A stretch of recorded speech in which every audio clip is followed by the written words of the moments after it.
Hello and welcome back to Guide with Samuel. Whether it's to minimize distractions, enforce safe browsing, or just take a break from a time-consuming site, there are plenty of reasons you might want to block a website.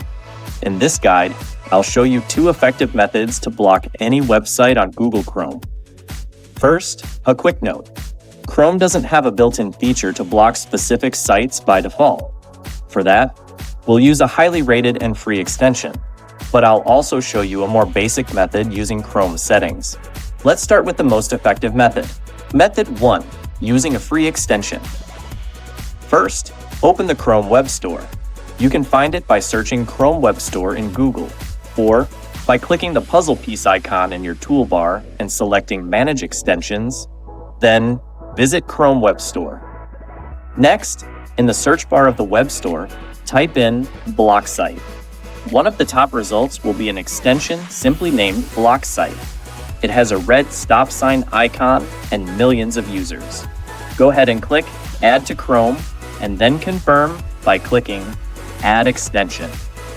Once it's installed, click on its icon in your toolbar. You'll be taken to its settings page.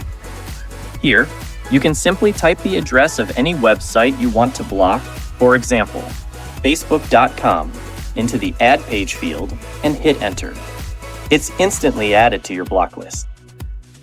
Now, anytime you or anyone using your Chrome profile tries to visit that site, you'll be shown a friendly blocking page instead.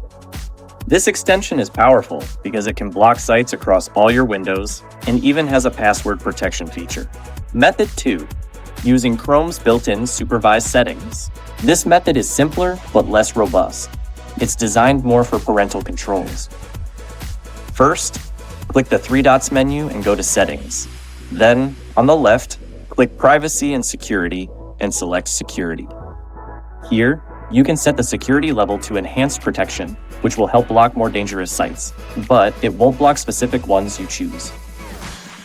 To block a specific site, you would need to create a supervised profile or use the Google Family Link app, which is a more involved process for managing a child's account. For most adults looking to block distractions, Method 1 with the Block Site extension is the fastest and most effective way. If you found this dual method guide helpful, please support our channel by liking this video and subscribing to Guide with Samuel for more practical tips. Thanks for watching!